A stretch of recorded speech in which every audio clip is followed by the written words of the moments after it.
Welcome to the Maritime Startup Ecosystem Interviews, a series we created to give even more exposure to startups from the Maritime Startup Ecosystem Network. Today I'm here with Sier de Jager of PortXchange. PortXchange is a digital collaboration platform for ship owners, agents, terminals, and port authorities. By improving communication during a port call, they make the port call predictable and lower CO2 emissions.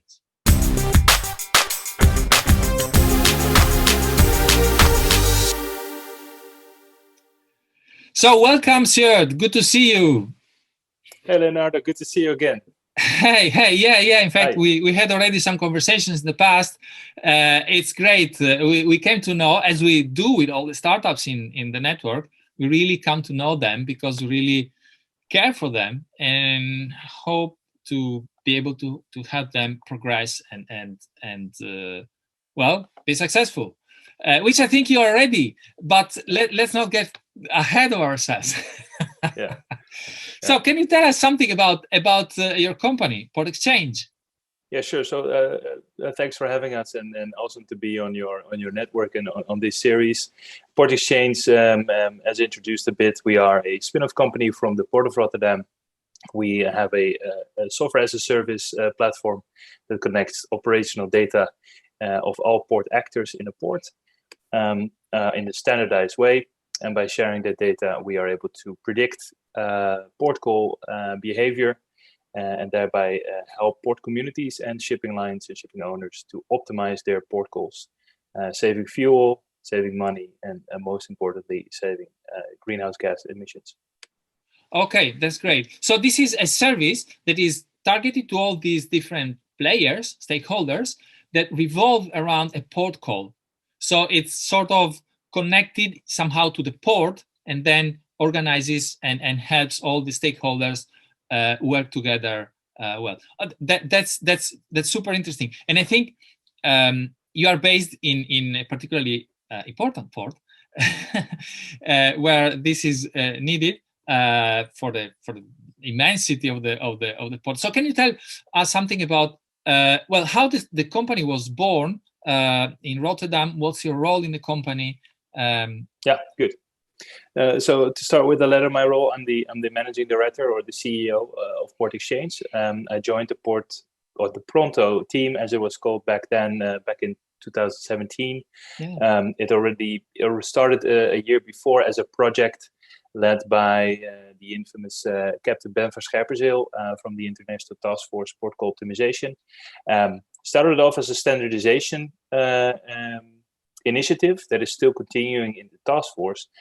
But the Port of Rotterdam decided to develop a small proof of concept to facilitate information sharing based on the standard and to test whether standardizing timestamp information actually delivers optimization results.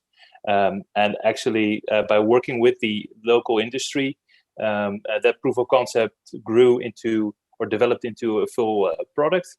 And I think back in 2018, the product was launched and adopted by most of the Port of Rotterdam community.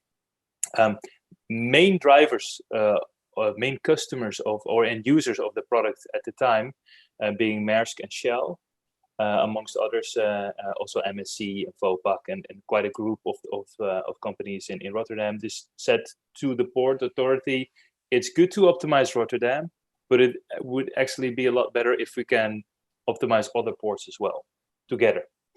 So actually, as we ship between ports, we would like this solution to be port agnostic and to be, let's say, offered to other ports as well in an interoperable way with potentially already existing local solutions. So that's what we set out to do back in 2018 when we created PortXchange as a spin-off separate company to actually enable and allow partnership with these companies to develop the product also for other ports. And this is where we are now. Currently, we are active or live in 5 ports, a few on the European continent, but also in the US. And we have an ambition to double the amount of ports that we're active in year by year. Okay, that's super interesting. So you started from a real need in the Port of Rotterdam as a pilot or test of a concept and then you saw that this could be extended and expanded to other ports as well. Because, of course, the benefit for one port is clear. Let's coordinate all the stakeholders in one port call. But then that ship will also sail to another port. And so there is a connection between the two ports somehow by being able to share this information, travel information for the trip information for the ship. And so it makes sense to replicate and do the same in other ports for the benefit of the individual port, but also for the network of transportation among across the ports. And also you say you're in 5 ports, so some in the States, some in Europe. Can you tell which? Yeah, sure. Yeah, so we're live in Rotterdam, Felixstowe in the UK, in Algeciras in Spain, in Moerdijk in the Netherlands, then, and in Houston in the US. So these ports are live, and we have a whole slew of other ports that we're currently getting ready to implement in as well. Yes, but something I'm not clear yet is, who is your client? Is it the port that sort of sponsors somehow this and then offers the service to the stakeholders, or are the individual stakeholders who say, I want to be on? There are multiple models, but the main beneficiary of our product is the shipping line, the shipping company. Yeah. Because the port as an ecosystem oftentimes is considered as a black box. There's many different actors who share information bilaterally, and it's very difficult to get a clear view of what is going to happen in the port and communicate effectively with everyone to ensure that if something changes in the planning, everyone is notified and actually adjust their planning as a consequence. So the shipping line is the one who basically benefits the most, especially when it comes to between port optimization, because that's how they keep network integrity. That's how they keep basically their just-in-time sailing schedules and allow them to save, let's say, time and money. But on the other hand, not all ports are organized in the same way, right? So we know Rotterdam has a strong port authority, but there are also ports that basically don't have such an organizing entity. And there we work with a coalition of the willing. So that's always the shipping line, that's the terminal. These are the nautical services, the agent, and if available and willing, also the port authority as an important ambassador of these type of optimization projects. Right, clear. Yes, of course, because the end beneficiary of a coordinated system is the final customer, which is the shipping line. Correct. Because you want the ship to spend the least time in port as possible. But sorry to interrupt, but there's an indirect benefit of that. If the shipping line sees, let's say, shorter turnaround times in ports, they would favor that port over the competing port as well. So it, to a degree, also is a beneficiary for the whole port community, as they can become more efficient, thereby grow in volume without investing in infrastructure. So being more efficient as a community attracts the shipping line as well. So benefits. Yeah, of course.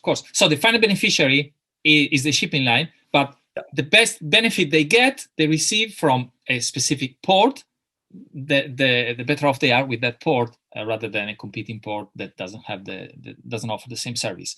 Yeah, of course. That's great. And in fact, I see shipping line is one big client, and the other client and or sponsor somehow is the port itself. Correct. For the indirect benefits.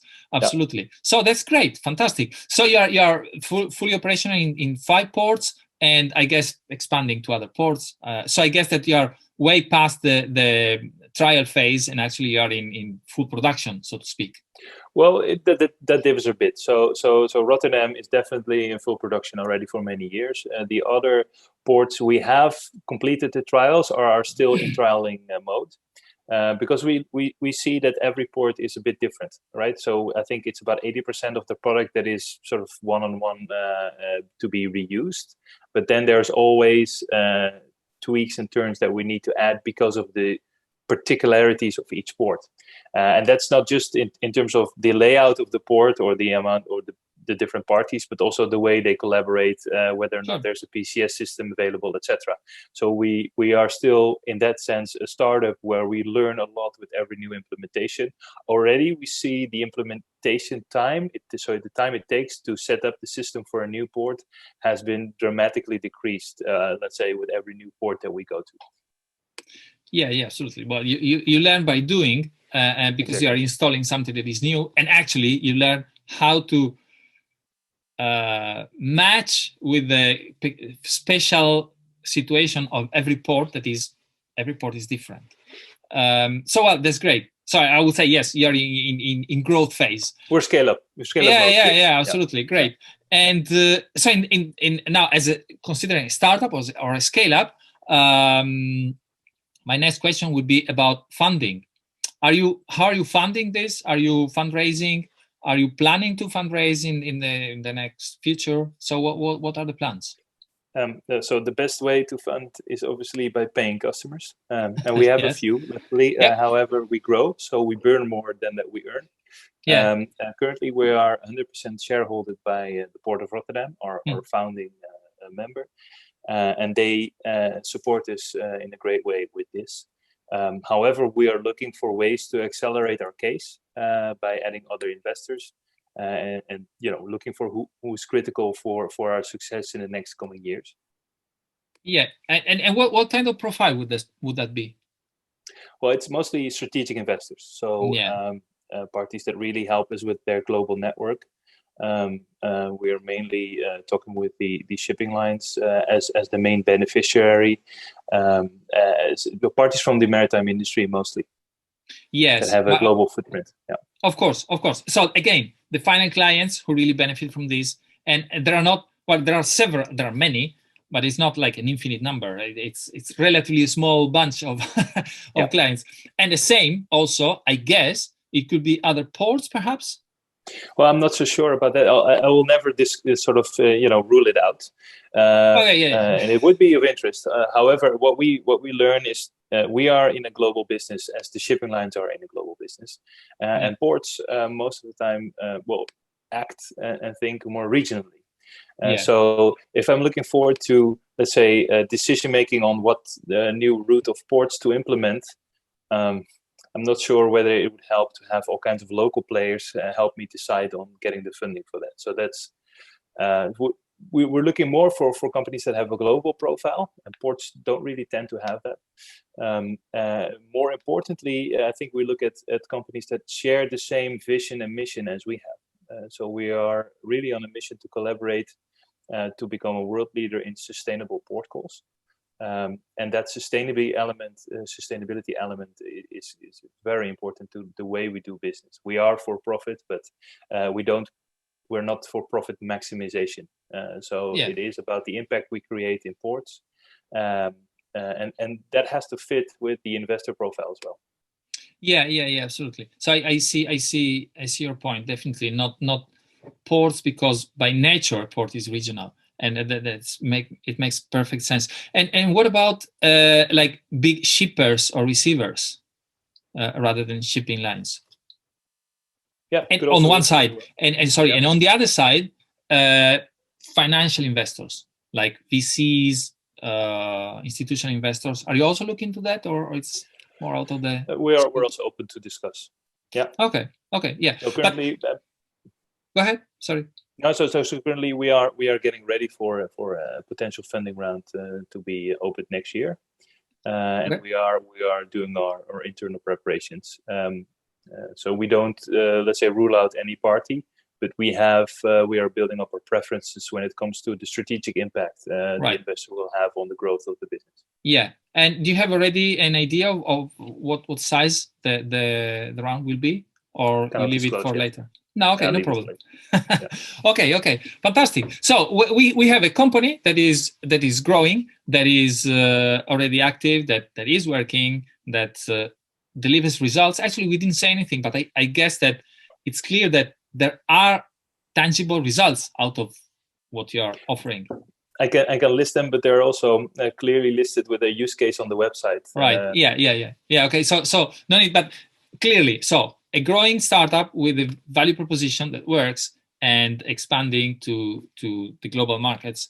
And sometime in the next months, possibly looking for funding from investors that are in the same space, and that could be maritime companies, shippers, receivers, and possibly also institutional investors, case by case, and yet to be